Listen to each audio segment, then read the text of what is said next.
This is a Ben Frank Connection presentation.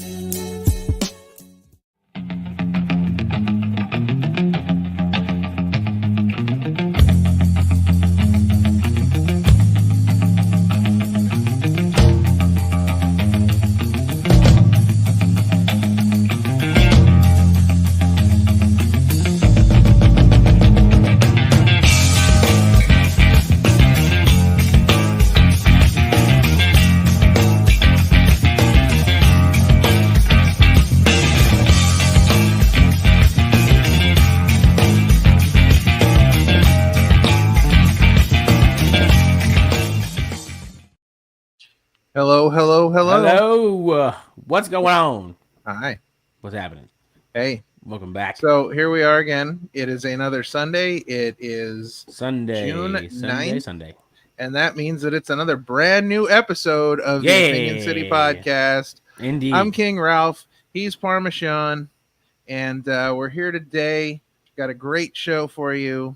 And we've got some amazing special guests. But before we get into that, let's talk a little business here. First off, we want to thank our front row members over on Patreon. That's Vadino93, and that's Adam the Guy. We want to send a big shout out to our boy Adam the Guy, who is recovering from huge shout out some surgery, and we are happy that everything went well, and we can't wait to have him back here on the channel.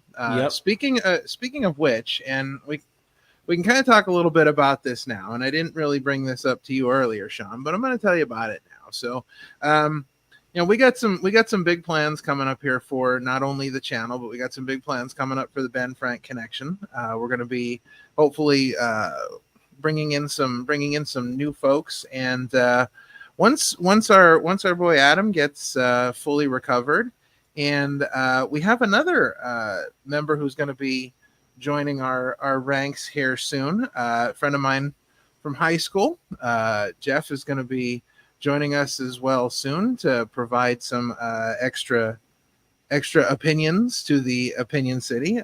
Jeff is a seasoned veteran of the podcast game. He had a wrestling podcast years ago when this thing was just kind of starting. So once we get everybody healthy and back on board, because Jeff as well is recovering from some dental surgery. So once we get everybody recovered and back on board, we're gonna have quite the lineup here. We're gonna have some awesome shows going. Cool. Between chilling with the OC Brothers Edition. We'll have some stuff going on during the week, so we have a lot of good content, man. We're getting ready to really rock this and move forward. So, in that vein, if you want to support what we're doing here, there are a few free and easy ways to do that, and let's talk about those. Yeah. Number one, hey, hit that like button. You know, that big thing that looks like a thumbs up, that big thing that looks like this. Hit the thumbs up. Spin that around. Yeah, hit that thumbs up button. Let us know that you like what we're doing here. You can also hit the subscribe button. Yes, smash the subscribe button. Listen, just pretend you're in Las Vegas and you're at the UFC's compound, and you're just smashing the crap out of somebody. Instead of smashing the crap out of somebody, smash the crap out of that subscribe button. That will make sure that you never miss anything that we're doing here. And then finally, hit that share button. Tell everybody what you know, that you love the Opinion City Podcast and you want them to love it too. Of course, on top of that, we have merch. Oh, the merch. We got lots of merch. We got all kinds of cool things going on. I hear some rumors that we may be having some new hats coming soon. I hear some rumors about that, so I'm very excited about that. Of course, you can find all the links in the description to check all that stuff out. Follow us at Opinion City Pod to find out everything we're doing here at the Opinion City Pod. Follow us at Ben Frank Connect to see everything that's going on with the Ben Frank Connect. You'll want to really follow that stuff coming up soon, because we've got some great stuff coming up.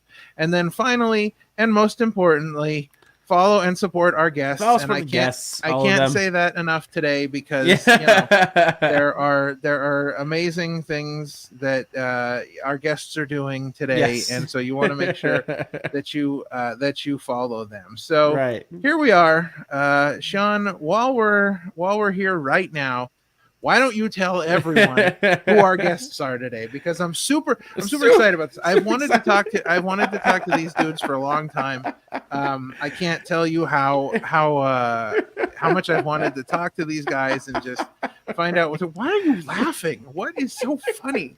Like, I'm being serious here, man. You're like, I don't get it. Go ahead, tell everybody who our guests are.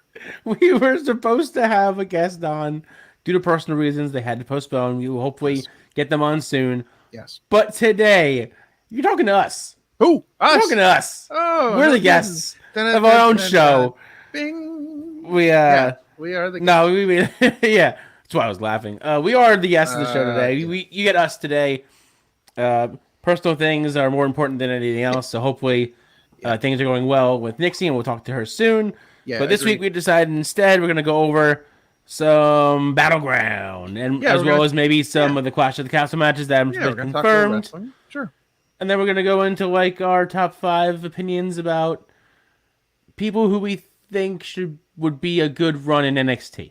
Yeah, people we think who could benefit from some time could benefit in NXT, a good run in NXT. Right. You know, we've seen some things recently where some people have gone down to NXT, and I feel like the way they're doing NXT nowadays is that you could actually it's less of a demotion than it was in the past. I think that NXT is a great place for a lot of people to go and really kind of either reinvent themselves or get some more time or just be able to work on things before heading back to the main roster, stuff like that. So we're gonna talk about that a little bit later. But before we do that, let's just get into some general wrestling talk here, because there's some interesting things going on. And I did see something today that I thought was really interesting for 2 reasons. And again, I'm not one for rumors. I'm not one for speculation. I like to see facts. But when I see things progress to a certain level, and I see a number of sources reporting it, I have a hard time, not believing that it's true. But it's also something that I think that has been talked about enough that it definitely holds merit. But the word going around right now is that Ricochet has told WWE that when his contract is up, he plans on leaving and not re-signing. So that kind of sets up 2 very interesting situations. So let's talk about Ricochet first. So if this is indeed true and Ricochet decides to leave when his contract is up, what do you see being a good fit for Ricochet? I mean, AEW right away. Like, I think Will Ospreay has been literally on socials begging for him to come over because those two could have a banger of a match again, like they did so long ago. I think for his wrestling style, it would fit, I think, the most well in AEW.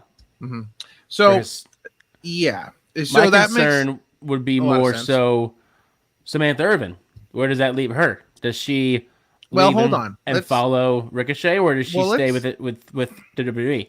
Well, let's talk about Ricochet first, because I feel like AEW is the obvious choice, but I also feel like AEW is not the obvious choice. And the reason I say that is because, I mean, you have guys that are talented.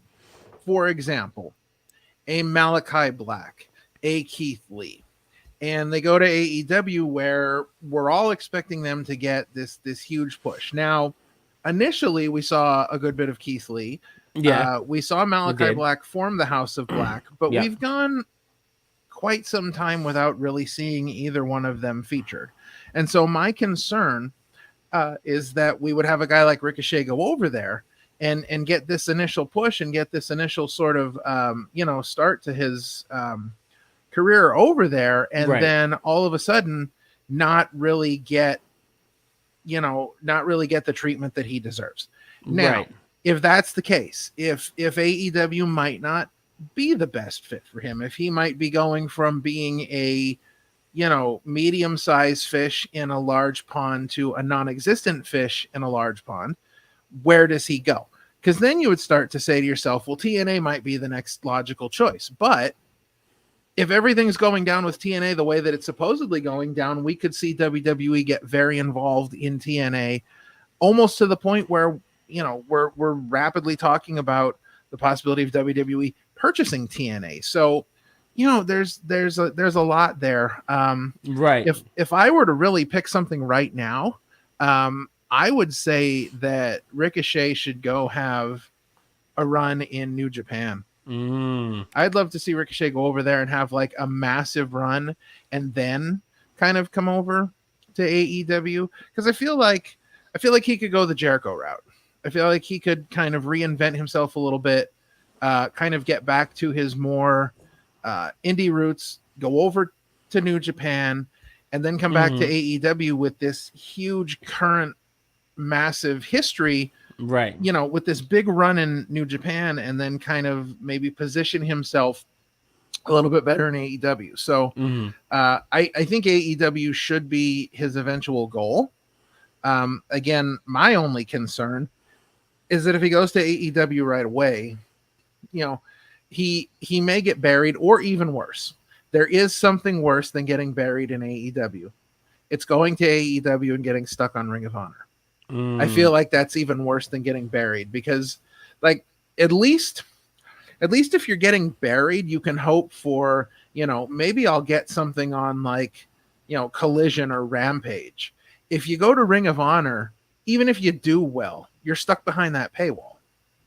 And until they kind of fix that situation, I feel like that's even worse than just going to AEW. Just my thoughts. But the Samantha Irvin thing is interesting because, so if you're WWE and you've obviously decided that you have, not enough interest in Ricochet that you're going to make anything substantial, his career, his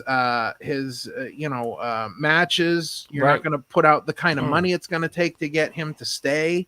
Like, if you're really not that concerned about it, are you really that concerned about Samantha Irvin? And do you think that you can get her to stay if he goes? Right. That's the big question, because, obviously, you can hark back to CM Punk's pipe-on promo where he says everyone's just another spoke in the wheel. And they probably could and have replaced announcers over the years plenty of times. Howard Finkel, Lillian Garcia, like all the big names have been, replaced. So what say they can't find someone else that can do Samantha Irvin's job? But the question is, she's killing it. That's I don't know. thing. I don't know who you can find someone that right now that is better than her, because right now she is on her A game. See, this is I feel like this is much different than any other time we've seen in wrestling. Because yes, Lillian Garcia was extremely popular. Howard Finkel is considered the greatest of all time. When they tell you to pick a wrestling name, they always told you, imagine Howard Finkel announcing you as the new champion at WrestleMania. Like, that's how, if it sounds good, it sounds good. Right. But we've never been through a time where a ring announcer has been such a superstar. Yeah. Like, a ring announcer has been so huge that people are actually looking at matches and saying, like, she made that match. And you have social media accounts that are basically like relying on her response to things sitting at ringside. She's just so natural and so TikTok. Open and so like openly emotional that even if you don't see it or you do see it, it's just you can hear it in her voice. When Cody Rhodes hit that pinfall at Mania 40, her voice was cracking as she was like almost in tears. Like you felt and heard the emotion of her saying, "And here's your winner," trying to hold back tears. Like she's just wears her heart on her sleeve, and it's just the coolest thing. Like it makes her stand out as an announcer, where you hear her emotion more than anything. There are, and I'm not taking anything away from TV production. I'm not taking anything away from wrestlers. I'm not taking anything away from anybody that's working on the product. But there are matches where literally Samantha Irvin as the ring announcer is bigger than the matches. And we've never lived in a time like that before.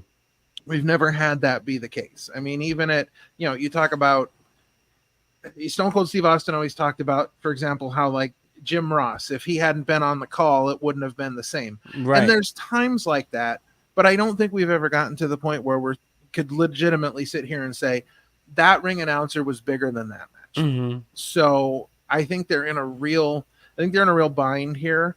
I know that Ricochet has the word is that he has told them that he is not re-signing after his contract is up, that he's leaving.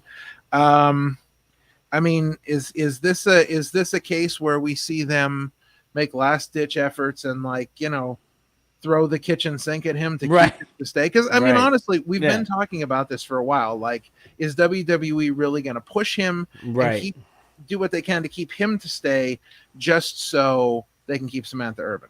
Right. I don't know. It's a real possibility, though. We could see that happen. Yeah. All right. So, you know, how are you feeling about wrestling in general now? I mean, we've been doing the live streams for a little while now. We've been watching Raw, we've been watching SmackDown, trying to keep up with, you know, what's going on with AEW, trying to keep up with what's going on with TNA so that we can know what's going on with NXT. Like, there's so much of everything. I mean, how are you feeling about things right now? I'm excited. I'm excited and I'm cautious. Because as much as I'm excited with the whole WWE and TNA crossover, and who would have thought that would have happened 10 years ago. Sure. And I'm excited because it's giving those stars on that side a platform more so than just their platform. Because, like, for instance, Jordan Grace has eyes on her now, more eyes on her than she's ever had before. Like, we all knew she was a star at the Rumble. But now, like, going in NXT, going for that belt, making appearances and crossovers, and her cutting that promo at TNA about WWE, it's just, we live in a world where everything is just, the forbidden door has been, like, broken open on all sides at this point. Sure. And it's just, we would never be saying that 10 years ago, that there would even be a forbidden door and a door that doesn't open, and yada, yada, yada.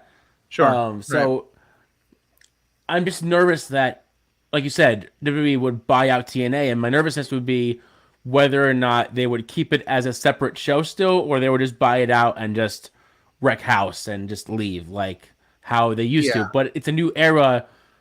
It's not the Vince era, so I don't know what would happen if they bought out TNA. Right. Yeah, I mean, I'm a little concerned about that, but I mean, you have to go out of your way to find TNA these days. Like, the TV deal is not great. You know, you have to go onto their YouTube mostly is the easiest way to find them right now. But it's like, you know, you're taking some, this to me, WWE buying TNA would be akin to AEW making Ring of Honor available for everybody. Right. I feel like, you know, it's a shot in the arm for TNA. It's a big deal. And even if TNA does get absorbed into WWE, we're at a different time in the world. So, like, when WWE bought WCW, the WCW wrestlers had one choice: either get signed by WWE or nothing at all. Home. So now I feel like these guys have a number of choices where it's like, get signed by WWE, or go to New Japan, or go to AEW, or go on a monster indie run. You know, reinvent yourself and build yourself in the There's indies. so much wrestling out there. Country. Yeah, it's so nuts. So it's a massive difference in the situation than it was before. So I'm not necessarily so worried about TNA. And actually, I think WWE absorbing TNA could help a little bit, especially.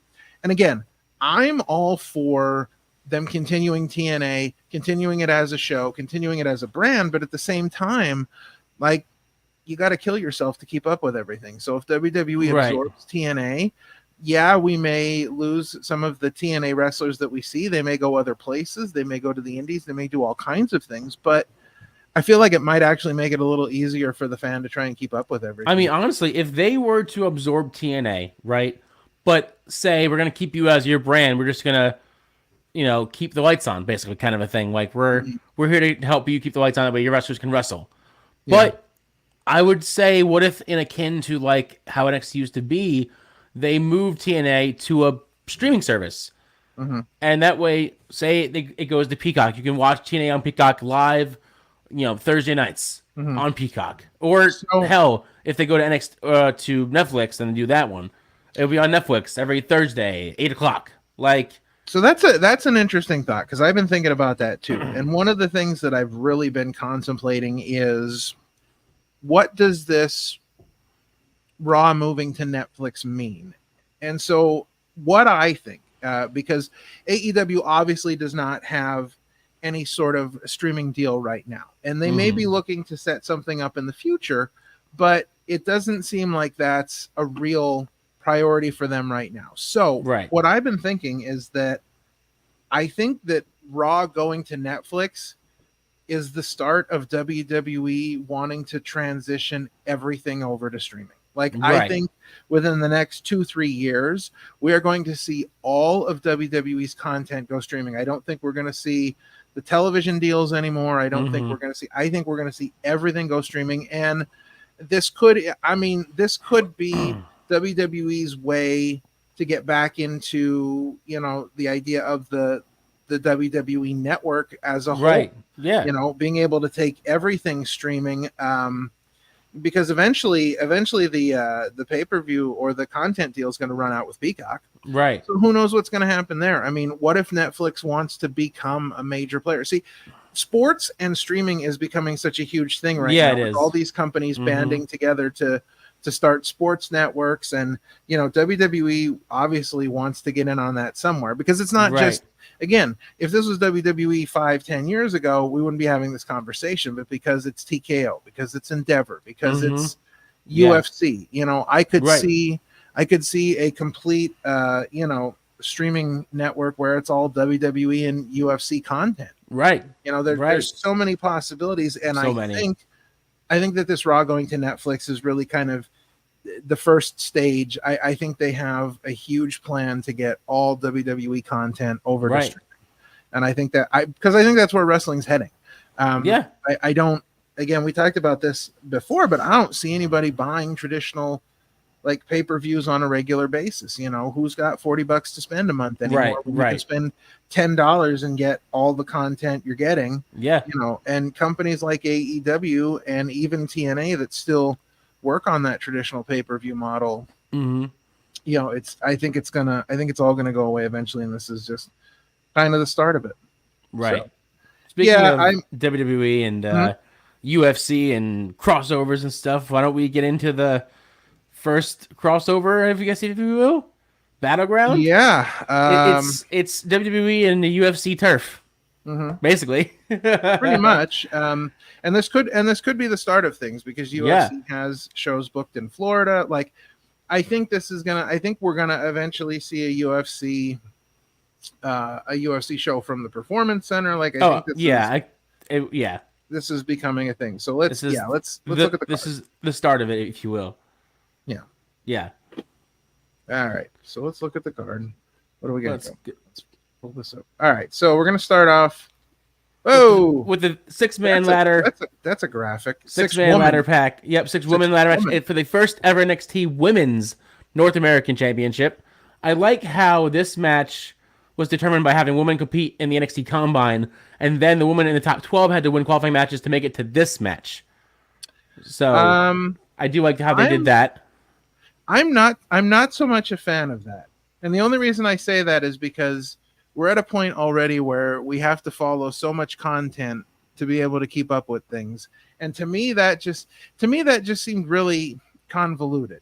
If I look at this graphic right now and I look at these 6 women that were there, I could probably pick 4 of them that I assumed were just going to be in it no matter what. Right. And then the other 2... I mean, you have Lash Legend, you have Michin, Mia Yim, you have Fallon Henley, of course. Those 3 alone have made names for themselves in NXT, and Michin on the main roster as well. But then you have sort of the upstarts. You have Sol Ruka, who's a solid babyface. You have Alani Jordan, who has a bright future, but probably, no offense to her, isn't much of a contender in this situation. She's just a body that's going to get torn apart. Yeah, see, if I was looking at this, I would say, Lash Legend, Michin, Saul, and Fallon. I would have assumed that all four of them would have been in it because they've all got three of them. Yeah, I mean, Michin's Michin, so that's number one. Lash Legend has been constantly featured on TV with Trick Williams and in that world title picture scene. Fallon Henley has also had some recent storylines that have kind of brought her to the forefront. Saul was hugely popular before she got injured. Yeah. So when she came back, I think people were really excited for that. So I instantly looked at those four and thought, yeah, I could see them in that immediately. So when you're talking about Jada Parker and Kalani Jordan, I would just take them out of it right now. Because I don't honestly see either of them winning. And I would do the same, I think, with Fallon Henley and Michin. I would take them out as well because I think Michin is there for the star power. Michin is there for the legitimization of the women's division, all these different things. But I don't see putting the title on her as any real benefit. Right. So for me, that leaves it down to Lash Legend and Saul Ruka. And I honestly, as much as I think like Lash has been involved in a lot of big storylines recently and things that have been going on, I see Saul Ruka taking this one all the way. I think she's got a bright future. I think she's on a trajectory angle, sort of. You could almost parallel her with Tiffany Stratton. Right. I think she's got a lot going for her. The crowd's behind her. I think this could be a really big push forward for her. I'm on the opposite end. I think this match was made for Lash Legend. Oh, okay. I think this match is putting her in the spotlight. This is like her proving grounds. Like if you want to be champion and you want to prove yourself, this is the match to do it. And I think that this is going to be her big win, her first big title win under the NXT umbrella. All right, so we completely differ on that. Although, I mean, we are pretty much on the same page where we think that there's pretty much no point for anybody to be in this match, but Lash Legend and Saul Ruka. I mean, I'm sure it's going to be a great match. It's going to be an awesome match. It's just when you have a ladder match like this, obviously it's going to be good. And I think these six ladies are talented. I think they're going to have a great match. Indeed. But I really think it boils down to the two of them. So moving on, we have some other women competing on the show that we want to talk about, and this is going to be a really interesting match. Yes, this all kind of stems from NXT Underground, and which, by the way, and I want to throw this out there because I know I may have mentioned this before. The NXT Underground match between Lola Vice and Natalya was amazing. Dude, if you did not see that, go check it out. It's been really good. Yeah. The whole NXT Underground thing stemming from some of the stuff they did on Raw years ago and whatever. I was never a huge fan of that, but I thought to myself, you know what? Like, I like Natalya. Natalya's talented. This feels different. I think Lola Vice was talented, and I thought, you know what? I'm going to give this one a shot, and it was freaking amazing. I loved it. I was very much a fan of that. So to see where we've gone from, Lola Vice having Shayna Baszler in her corner now to having Shayna Baszler across the ring from her. Yeah, and what's interesting about this match too is that neither woman is a clear-cut babyface in this match. But I think the fans will still be into it just because these NXT Underground matches with no ropes are usually just very fast-paced and exciting. Yeah, I think it's more about the action. I think it's more about what we see from each of them as far as, the toughness and the just the violence of it all. I think these two are going to literally get in there and just smash the hell out of each other. Right. Seriously, I think it's going to be a barn burner. You have two badasses in the ring just going at it. I think it's going to be a barn burner for sure. Choosing a winner here is tough because Shayna Baszler's for the main roster. You don't want her to lose, but at the same time, you have this uprising star, Lola Vice. Who do you have to win this match? I think you have to have Lola Vice win this match, and I think the reason you have to have her win this match is that she needs to be legitimized as a badass, a tough female. And honestly, I mean, Natalia's one thing, but this is Shayna Baszler. Yeah, Shayna Baszler is a legit badass. She is legitimately someone that I think most people should be scared of, man, woman, or child. Terrified. Man, woman, child, animal, the dolphin, elephant, whatever, kangaroo. You should be afraid of Shayna Baszler. Right. And I think having Lola Vice pick up the win here, especially at UFC Apex in Vegas, like I think it's tailor-made to shoot her to the next level. And I think getting a win over someone like Shayna Baszler in a match type like this is going to push her to the moon. Yeah. I really think, I mean, I don't think honestly either way that either person winning is not going to hurt either of the other people. Right. So I feel like even if Shayna Baszler does pick up the win here, if Shayna Baszler picks up the win, I would like to see them like shake hands and Shayna Baszler acknowledge her as being a legit badass who almost beat her. But I think just kind of giving her the win over Shayna Baszler might be just a little bit more of a nod that I think I'd like to see. But I am excited for this one. I think what they've been doing with NXT Underground, and especially that they're letting the women go at it. I know. Like, that to me is a big step forward. It's sick. Yeah. Giving the women. I love it. Yeah. I'm so into it. I have to give NXT credit because they're all of a sudden starting to define their spark, and their spark is getting me more into it again. Whereas for a while I was out of it, but they've managed to fire up the spark all of a sudden, and I'm like so intrigued by what they're going to do next. Oh, absolutely. Yeah, it's very cool. All right, so we're going to move on to the men for a moment as we have our second of two North American Championship matches, and this one's really interesting. We've got Obafemi, who is defending his North American Championship against Joe Coffey and Wes Lee, who just won't go away. He is the returning. Obafemi cannot get rid of him no matter what. Like Wesley is gonna hang around. This is also the second straight PLE where he's defended this belt in a triple threat match. Yeah. I don't know why they love triple threat matches with Obafemi, but I don't know. Here we are again. so here's my thought on that, and it's interesting that you bring that up about the triple threat matches, because if I'm looking at NXT, and nothing against anybody in NXT, nothing against Trick Williams, nothing against anybody, right? But I feel like NXT is like this gigantic mid card, and that's not a bad thing. The reason I say that is because I think everybody is on such a level that when you have a championship like this, you almost have to have it defended in a match that is more than one person, simply because everybody is at such a great level. So when you look at Obafemi and you say, okay, so who can legitimately be a contender for him? Right. Well, I can pick like 10 different names. So I think when they put names like this into a triple threat, again, I think they're kind of working through the roster at a breakneck pace, trying to throw everybody at him. But I also think that it's helping to build who he is and what he's done in NXT.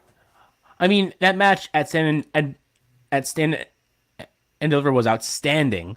So maybe they just like the fire of Femi in a match for 2 months, since he's still also very new as a wrestler. What it also does is, if in the event that he loses, he doesn't have to be the one that gets pinned. Sure. So it still keeps him strong, even if he does lose the match.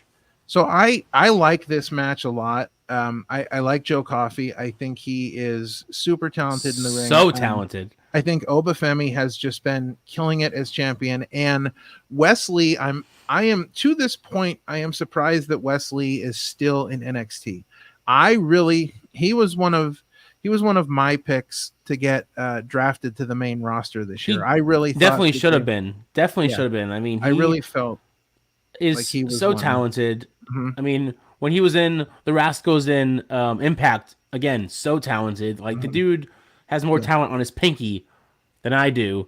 Yes. So I would not be surprised if this was a moment where we see more TNA involvement in NXT. And the reason I say that is because I think, for me, I think Obafemi's got to win this one, because I think as we move forward and we look at NXT and TNA interaction, I feel like Obafemi is going to be one of those focal points. I would not be surprised if we see either after the match, we see somebody from TNA show up to challenge him, or during the match, we see somebody from TNA in the crowd where the announcers make mention, hey, that's so-and-so. Right. I have a name. Yeah. I would like, I think we all have the same name in our heads that should be challenging him from TNA.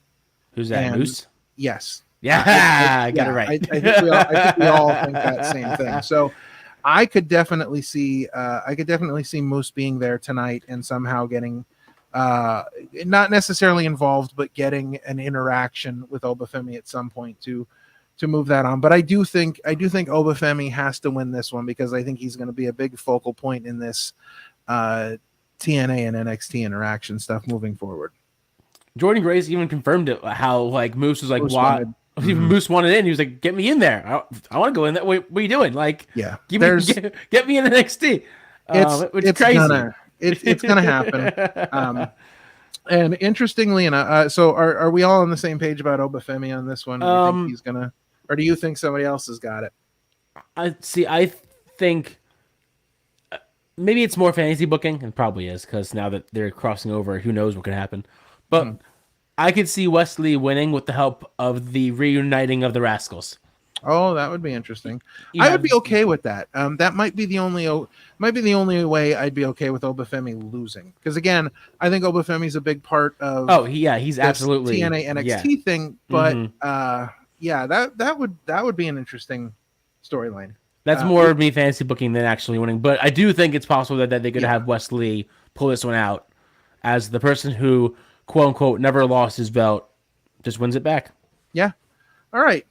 So interestingly enough, that brings us to our next TNA and NXT interaction, as we have Jordan Grace, the TNA Knockouts champion, who we saw twice now on NXT. Once being announced as Roxanne Perez's challenger for Battleground, and then of course this past week wrestling Stevie Turner from NXT Level Up on NXT in an impressive win for Jordan Grace. She will be challenging for the NXT Women's Championship against Roxanne Perez. And I guess the big question here, Sean, is there a snowball's chance in hell we don't see Jordan Grace win this match? I mean, it's hard. I like Roxanne Perez as the NXT Women's Champion. I think she does a tremendous job as a heel, and I think she's way better as a heel than a face. Yeah.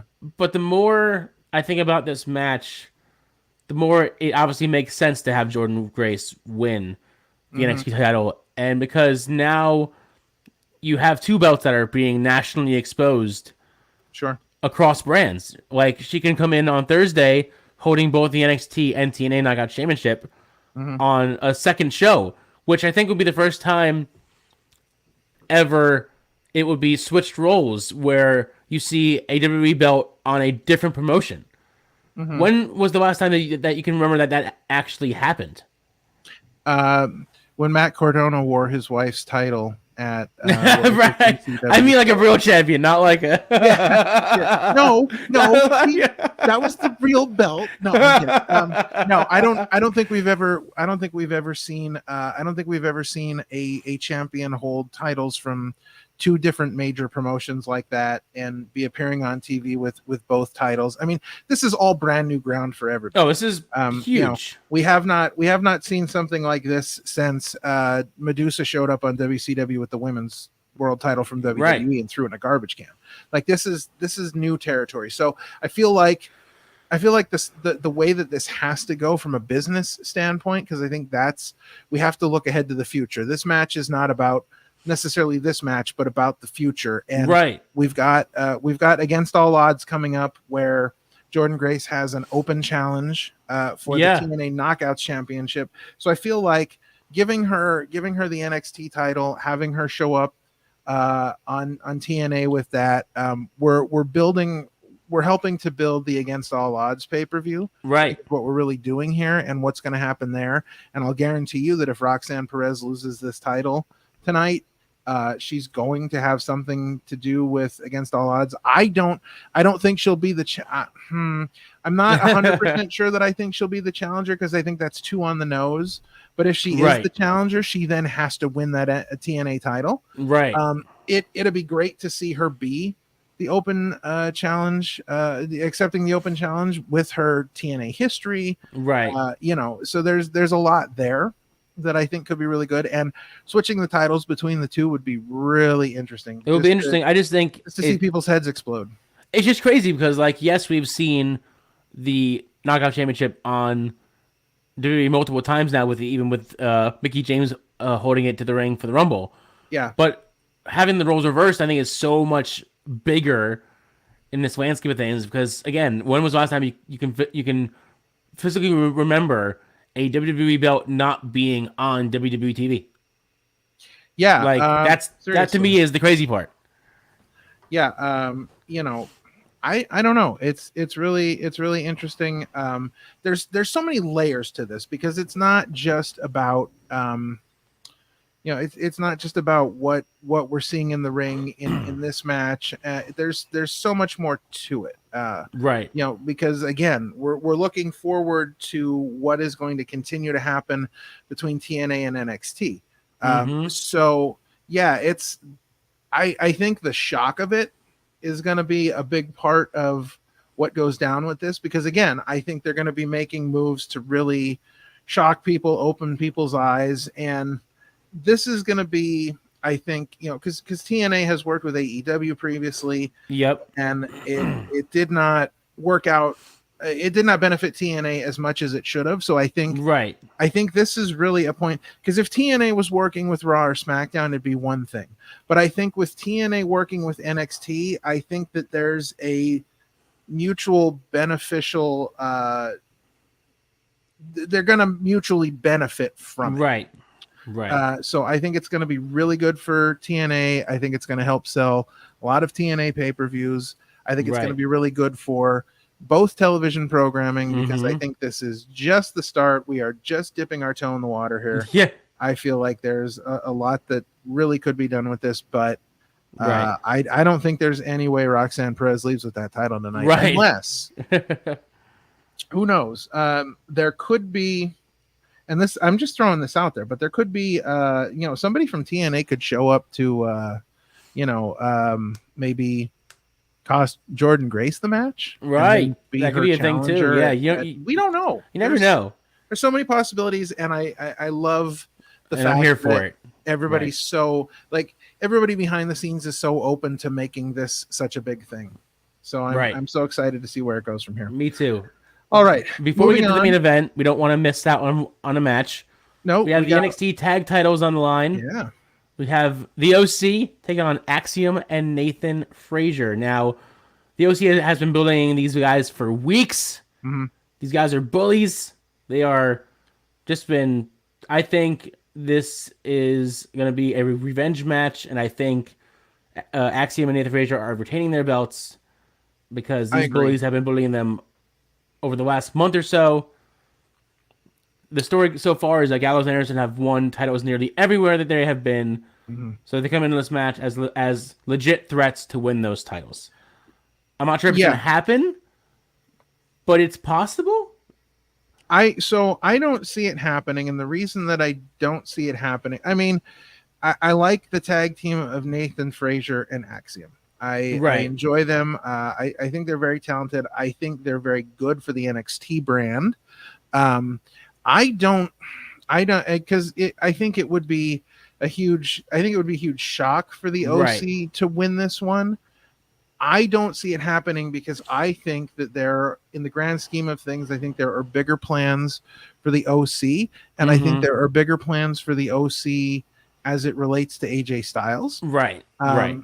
You know, they were heavily featured during AJ's whole Mark Henry-esque retirement evening. They were shown in the background. They were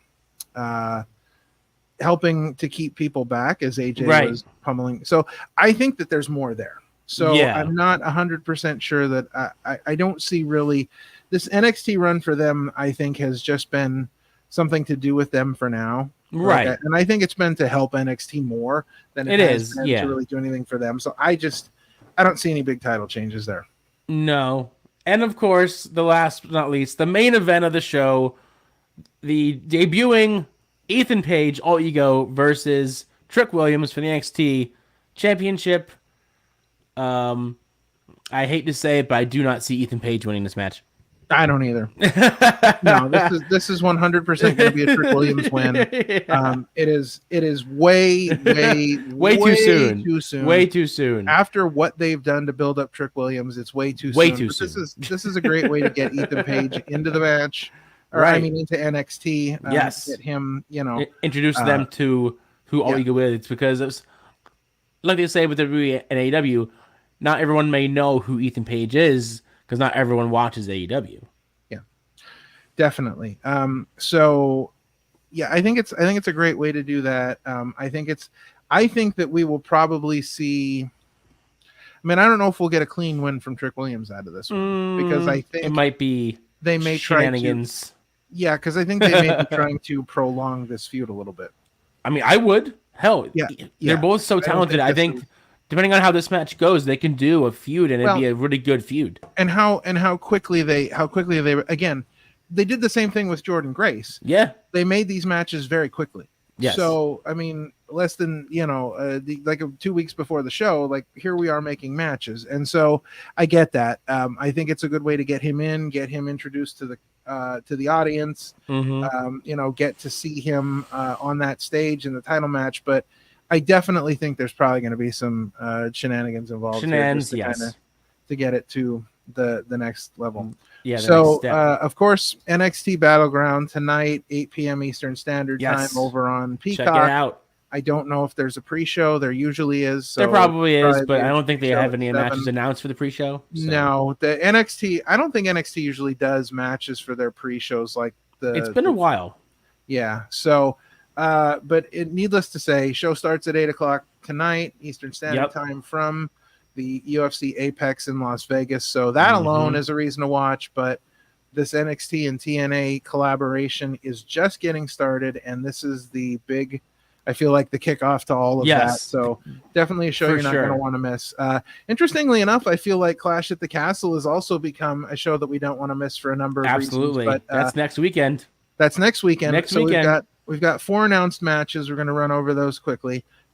First, we've got Bianca Belair and Jade Cargill are defending the titles in a triple threat against the Unholy Union of Isla Dawn and Alba Fire. And then, of course, Zoe Stark and Shayna Baszler doing some double duty, 2 pay-per-views in a row. Are we seeing a title change here? What do you think, Sean?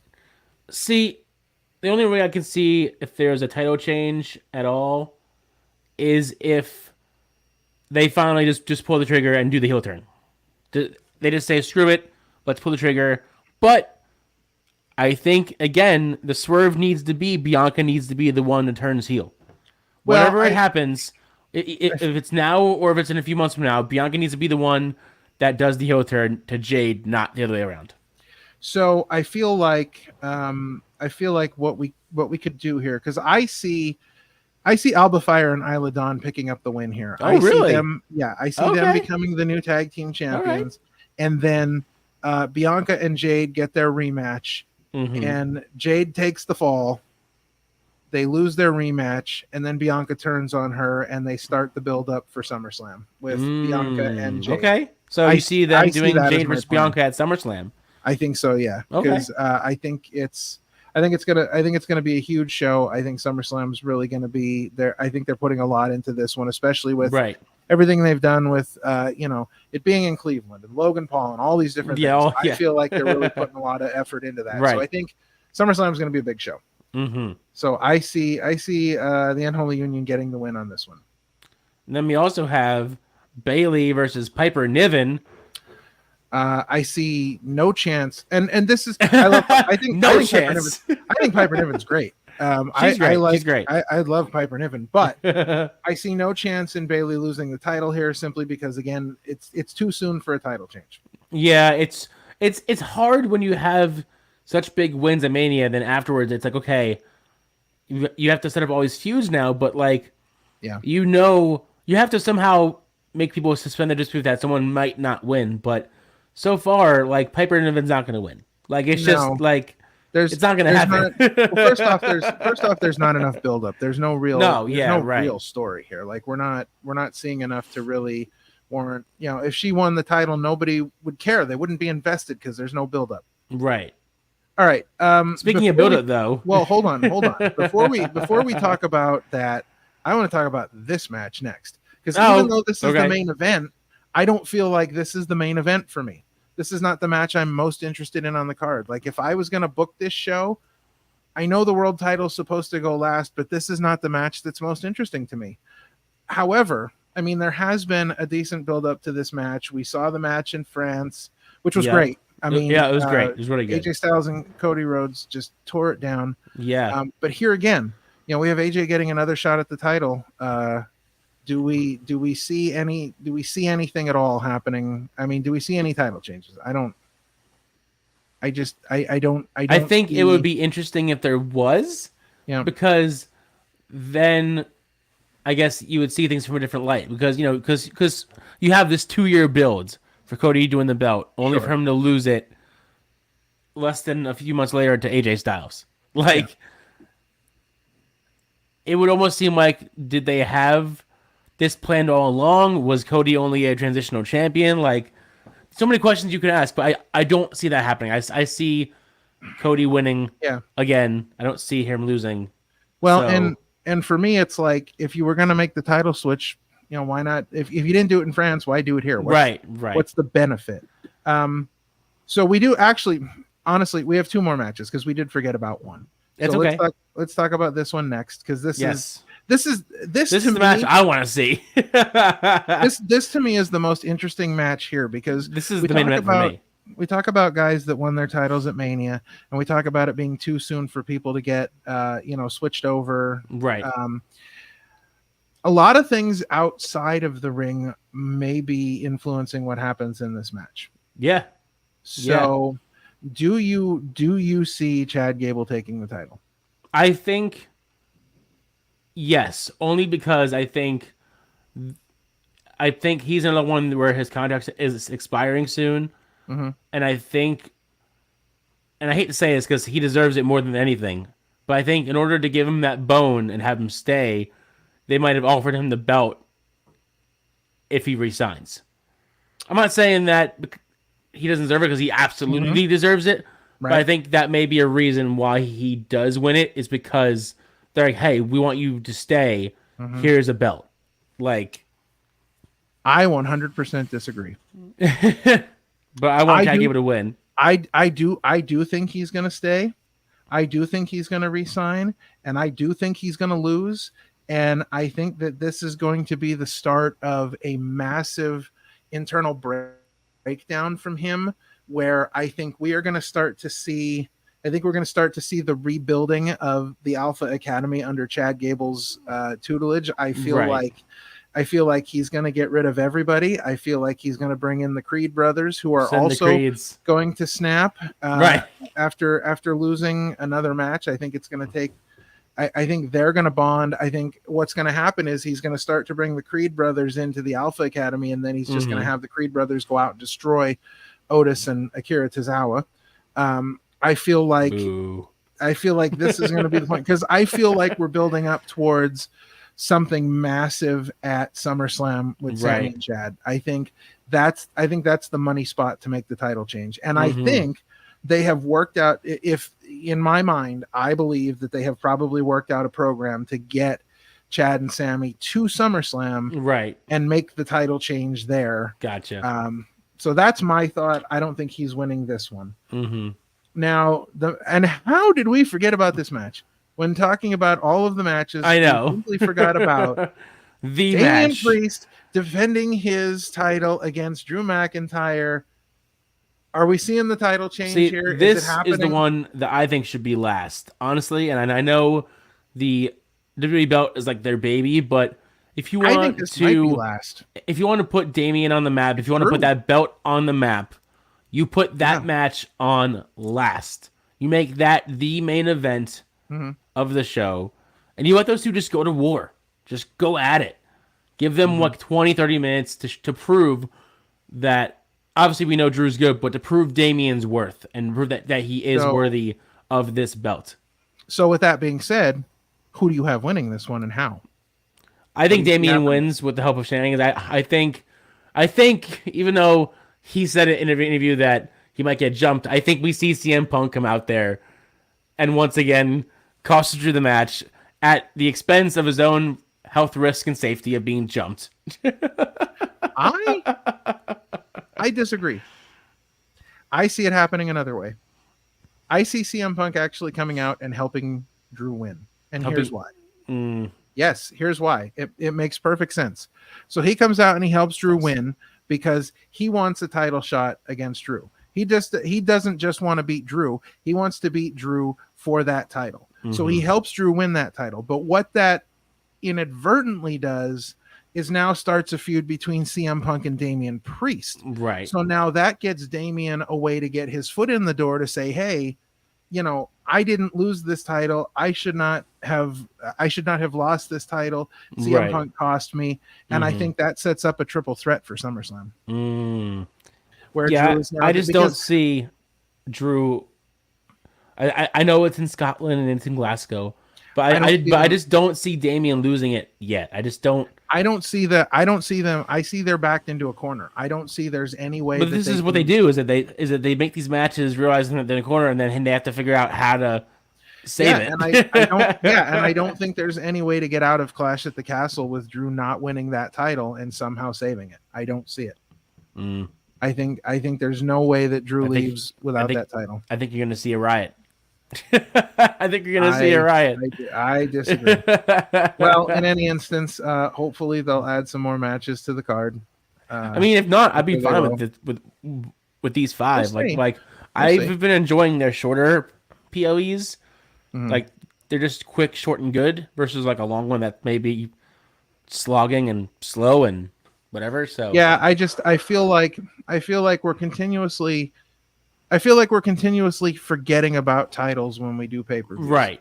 And I feel like if you're gonna have matches, like we're looking at 5 matches here that are all involving titles. Right. But there are other titles. I feel like if there's I feel like all the pay-per-view matches should be titles right now because they've got so many of them. Yeah. So I feel like I feel like you're kind of wasting a spot here where you have both world titles on the line. I feel like we should get back to the point where we have pay-per-views that are featuring Raw superstars and pay-per-views that are featuring SmackDown superstars because we have enough of these PLEs anymore that we can do that. Yeah.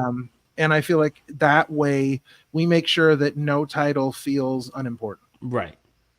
So there you have it. I get that. Because here again, you've got both men's world titles on the line. Why aren't both women's world titles on the line? Right.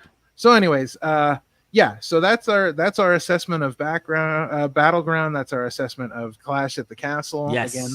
Again, Battleground's tonight. 8 p.m. Clash at the Castle is next week, so get prepared for that. So while you guys are getting prepared for those shows privately on your own, we are going to take a quick break, and we will be right back with our main event top 5, which will be really I'm excited for this. Yeah. It'll be interesting.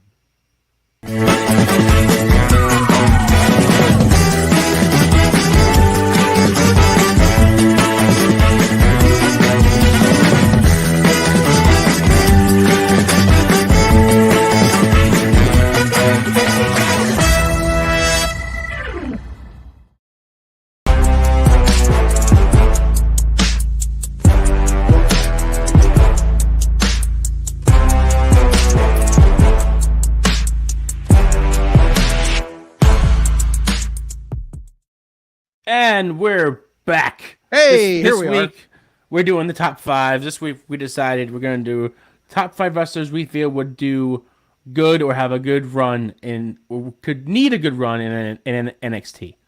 Yes, and just as a footnote, we had when we did these lists, we picked 4 wrestlers from WWE, and we each picked an AEW wrestler to throw in there as well. I threw in one indie guy as well. Oh, you threw an indie guy. I threw one indie guy in there because I think he deserves to be on that list. I have a feeling I could guess. I have a feeling I could guess who you put in there, and I don't know if I necessarily agree. But what's that? I do want to say I have an honorable mention. Okay, and I threw this because this was someone that I was going to put on the list, and I thought to myself, this is way too obvious. But my honorable mention is Maxine Dupree. I feel like that's way too obvious. I mean, nothing against Maxine Dupree. No, nothing at all. I think she's got a great start to her career. I think she's got a great look. I think she's got a great personality. If booked correctly, I think everything could work out very well for her. Yeah. But she needs more time, and I don't feel like if we have things like NXT, we shouldn't be using the main roster as time to get people in ring time. Right. That's what NXT is for. So let's go down there. Let's do some things. Let's make some things happen and get some people some ring time that need it. So, all right. With that in mind, Sean, why don't you fire off the first? And again, these are in no particular order. There's no order for these. These are just people. Yeah, these are top 5 people. Yeah. So, Sean, hit us with your first pick. I think my first pick is a team. Okay. I think it would be good for them to sort of reset everything. Yep. Because what they're doing now, I think, isn't sticking yet to me. And that's Akam and Razor, AOP. Oh. I was excited when they were announced as the members of the Final Testament, but then seeing what they're doing, I remember when they wrecked house their first time in NXT. They won the belts. They ran over everybody. They were dominant. And I think they need to step back. I think maybe go back to that domination, kind of reacquaint the universe to who they were, and then come back to the main roster, separate from the Final Testament with Ellering, and just wreck house on the main roster like they should have this whole time. So it's interesting that you mentioned that because on a recent episode of Busted Open Radio, Bully Ray was talking about his experience at WrestleMania, and one of the things he said was that before the street fight, Triple H had a conversation with the AOP, and he said, "Go out there and make me push you. Give me a reason to have to push you." Right. And we've seen them on a tear as of late. So I definitely think that there's something to that. And if I were to expand on that a little bit, I would say, in my mind, it's possible that like the entire Final Testament could use a run in NXT. Oh yeah, for the same reason. Yeah, the whole group. Yeah, I didn't put any of them on my list, but I think that's a great choice because if you look at tag teams, there's nothing special about them anymore. They were special when they first started. It was a whole thing, but it's run its course and it's time. I like it. Excellent choice. Yeah. I did not put any teams on mine, by the way, but I did like that you selected a team. All right. For me, my first pick is Akira Tozawa. Totally wasted in his, comedic. Yeah, he hasn't had a great main roster run. Like if you're looking at Alpha Academy, he's number 4. He's like he's the last one on the list. They're not using him to his full potential. In fact, they're not using him to any potential. So I feel like it's time for him to go back down to NXT, get a grip on who he is, what he is. Maybe the eventual breakup of the Alpha Academy with Chad Gable losing his mind at some point, and maybe that will help get him back down there and get him some time to kind of reinvent himself. He's on the main roster and that's great, but I feel bad for him because I don't think he's getting much out of it. Not really. All right. Not really. Second pick for you, Sean. Mine you're going to laugh at, but only because if you're not going to use him on the main roster, put him back in NXT where he was used. Odyssey Jones. Oh, okay. He was cool. He was brought to the main roster like a year ago, I feel like, and he has not been touched since he's been drafted.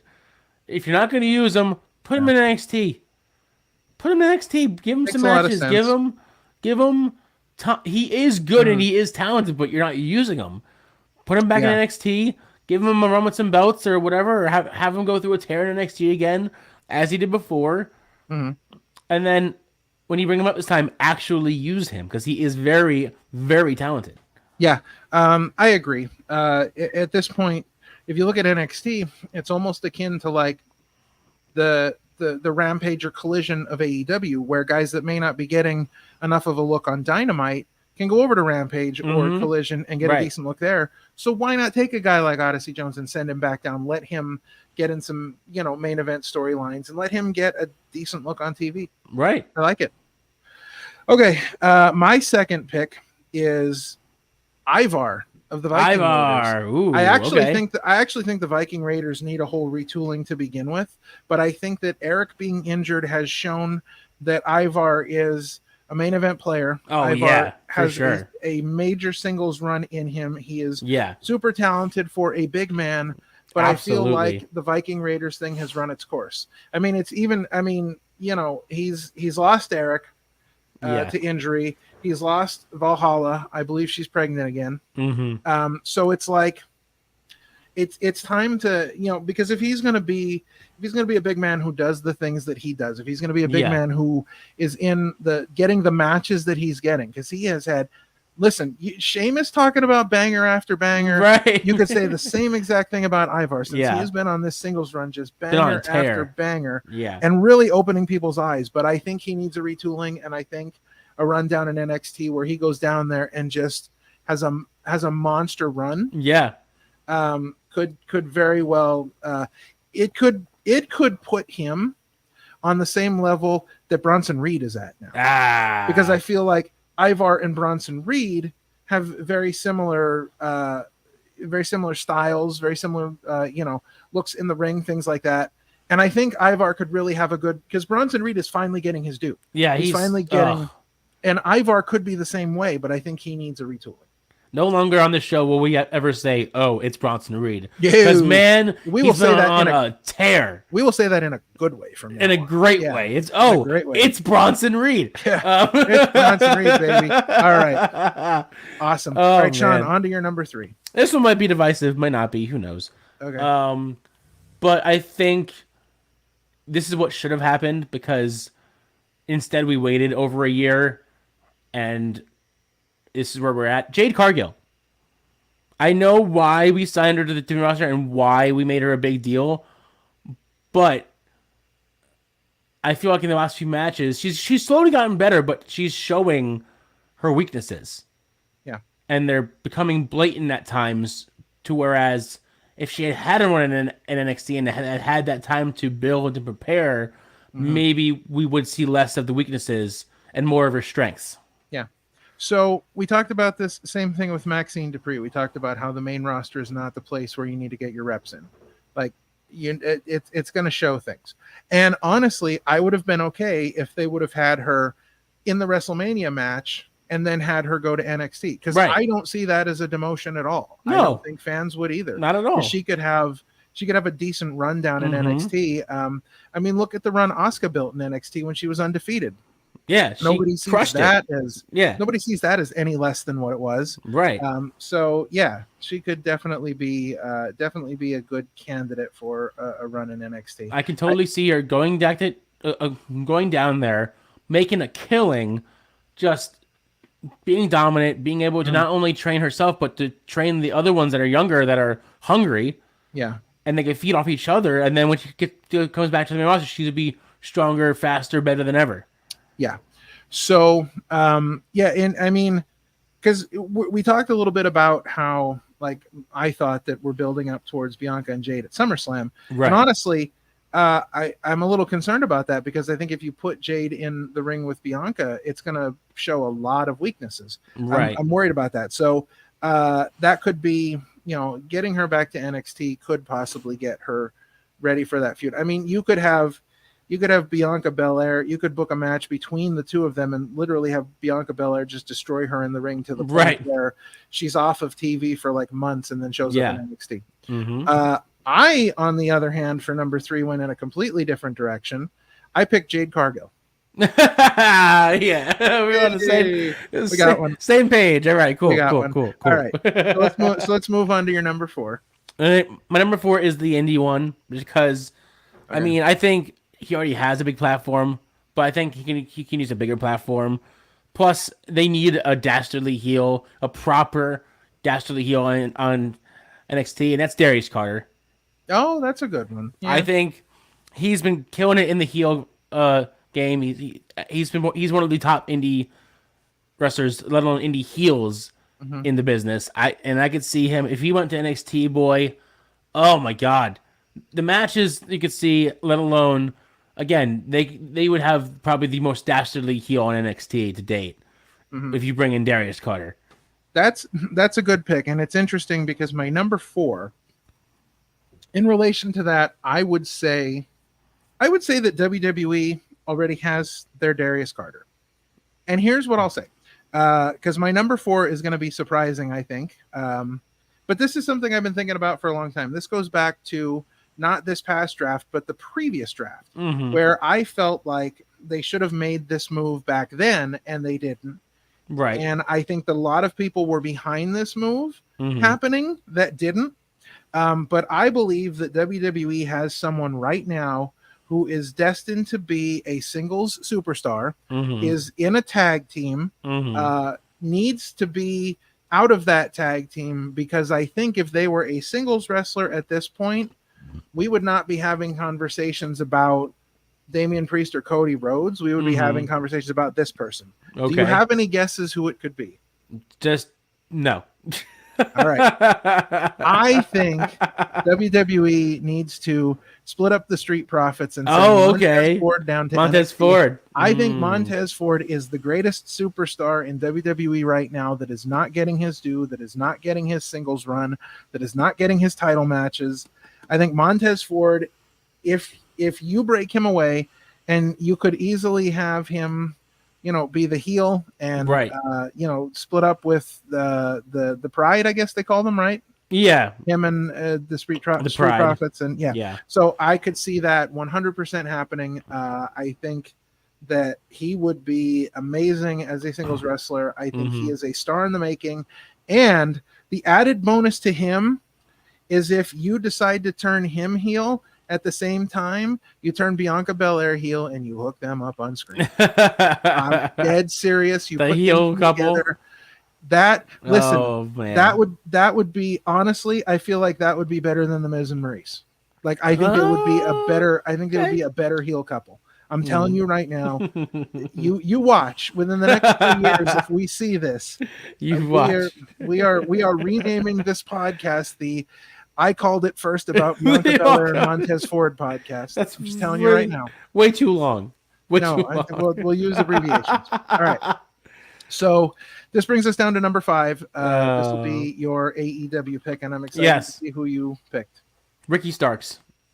Oh, that's a good one. That's a not little on the nose, but that's a good one. Not that he makes sense. Needs it per se, but I just think in order to reacquaint the universe with certain wrestlers. Again, we have to assume that not everyone watches both products. In that vein, not everyone may know who Ricky Starks is. So bring him to NXT, have him have a great run there. Hell, even make him North American champion or NXT World Champion, whatever. And then have him go to the ring roster. Then you have him established, and then you have him have adapted to the WWE style of things, and then we're good. Yeah. He already is good, but he can be... If given the time and the platform, he could be amazing. Well, and if you build him up in NXT and you get the audience behind him, you can use to get him onto the main roster. All you have to do is use the angle that he was Cody's last match before Cody left. Yeah. So there's a built-in storyline. He's already like best friends in the world with Cody. Like he was at Mania. Like there's so much there. And you just need to get him some time in NXT to get the WWE audience to know who he is. And then there's all these built-in ways to get him on TV. That's a good Absolutely. One. Yeah. So I picked someone from AEW that I feel like has worked to the point where they've just about been everywhere And I feel like we're again at a mutually beneficial place where not only could they benefit from having a run in NXT, NXT could benefit from having them there. And I feel it's like, so when we talk about the Young Bucks and they talk about being the greatest tag team of all time, right? My thought has always been, without a proper WWE run, you can't really call yourselves that, because you've been all over the place. You've been practically everywhere. It's just you can't call yourselves that. And so I feel like this is another person that, like, if I'm going to look at the history of wrestling and I'm going to put this guy anywhere near a list of like top 10 wrestlers everywhere who have been everywhere, who've done everything, this guy's not going to get that nod without a proper WWE run somewhere. And this could be the way to get him in. I picked Eddie Kingston. I would love to see Eddie Kingston in NXT. My only concern with that is that because of his style and who he is and his character, I would be concerned if they would try and dumb him down. But it would work. Here's the thing. If you take the time to go back and watch Eddie Kingston's Chikara run, Eddie Kingston took the Eddie Kingston character that he was everywhere else, and he fit it into the 100% no cursing, family-friendly world of Chikara, and it worked. He was their first grand champion. There is a history of him working in a family-friendly system, and it worked perfectly. So it could be done in NXT. And there are enough people around in NXT that know enough about Chikara and know enough about Eddie Kingston that it could work. Right. All right.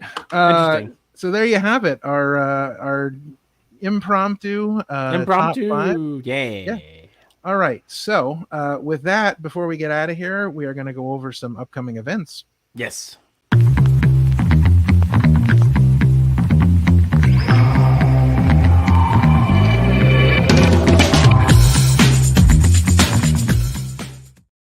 All right. So what's up? Next week, this is going to be a really interesting show. I don't even know what's going to happen. This is going to be the biggest show we've ever had, probably, as far as number of participants. But next week, we are bringing you a very special episode with Wild LLC. And as of right now, we have 6 of 7 Wild LLC members confirmed. Yes. We originally had reached out to Dr. Ethan Wild, the CEO of Wild LLC, and said, "Hey, we would love to get you on the show." And he's like, "Well, why don't we just bring the whole bunch in?" The whole crew. We have got we've got quite the episode for you next week. That is going to be a lot of fun.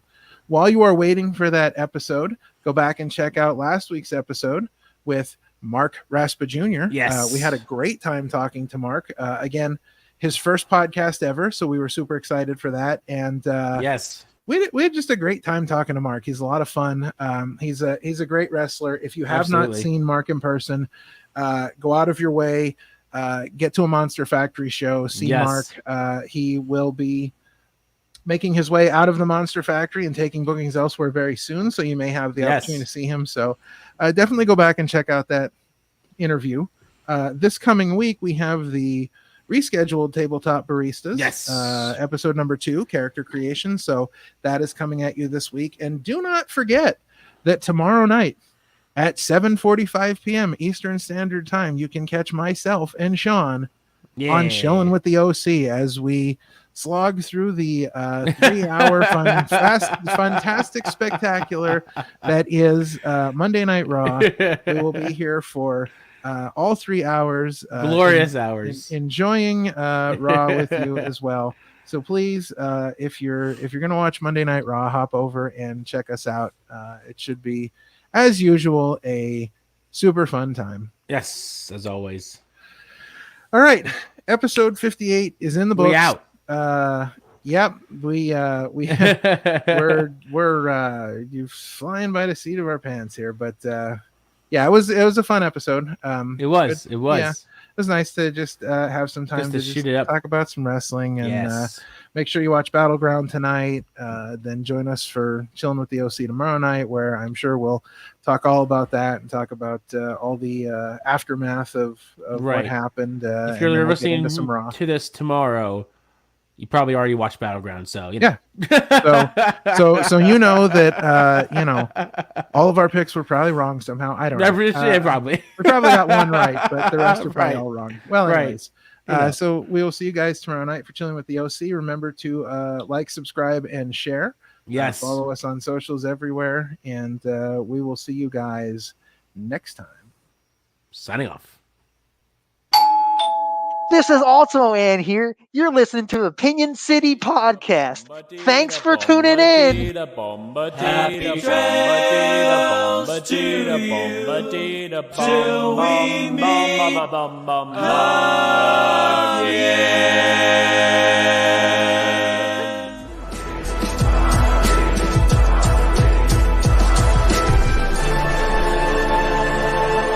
Hey, thanks for watching this presentation. Like, share, and subscribe for more.